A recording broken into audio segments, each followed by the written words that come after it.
ரசூலுல்லாஹ் ஸல்லல்லாஹு அலைஹி வஸல்லம் ஒருமுறை சொன்னார்கள், நபி தோழர்களை பார்த்து, உங்களில் யாரும் உங்களின் அமல்களை காரணம் காட்டி சொர்க்கம் நுழைந்து விட முடியாது.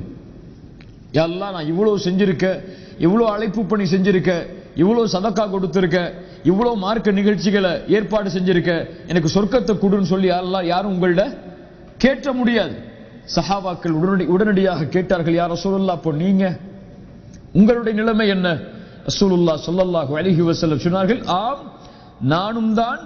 என்னையும் அல்லாஹ் அவனுடைய அருளால் சூழவில்லை என்றால் நானும் சொர்க்கம் நுழைய முடியாது.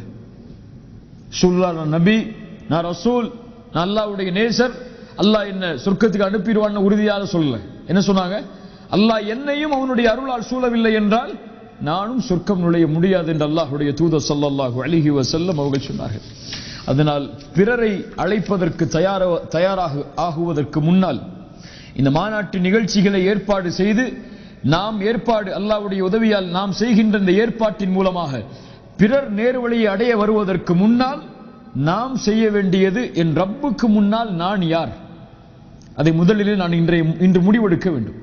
என் ஈமானின் தரம் என்ன என்பதை நான் இன்றைய நாள் தெரிந்திருக்க வேண்டும்.